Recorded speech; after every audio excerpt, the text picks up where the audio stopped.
أمي، لماذا تقول هذه الورقة؟ سأترككما كليكما لأجلها. أمسك أخي أصغر برسالة ممزقة لا تزال عليها فتات الشوكولاتة. كان أخوه الأكبر قد غادر فجأة بعد أن تبادل الشوكولاتة في المنتزه، واسقط الظرف الذي وجده الأصغر. الآن بدأ وجه الأم الهادئ يتغير وهي تقرأ. كان الأخ الأصغر يجلس على مقعد المنتزه. وقف أخوه الأكبر بسرعة. أحتاج أن أشتري شيئا، قال الأخ الأكبر وصوته مشدود.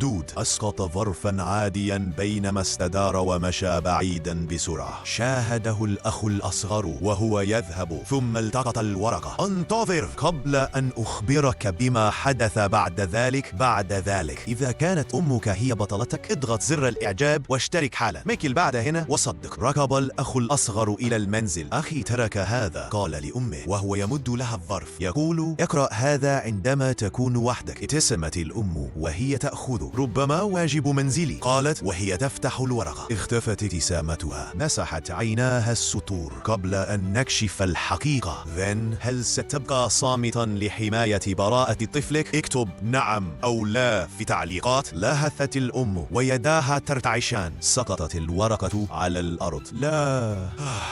لا، همست وهي تتعثر إلى الخلف. أمي، ما الخطب؟ سأل الأخ الأصغر في حيرة. انهارت الأم على كرسي قريب، دافنة وجهها في يديها المرتعشتين.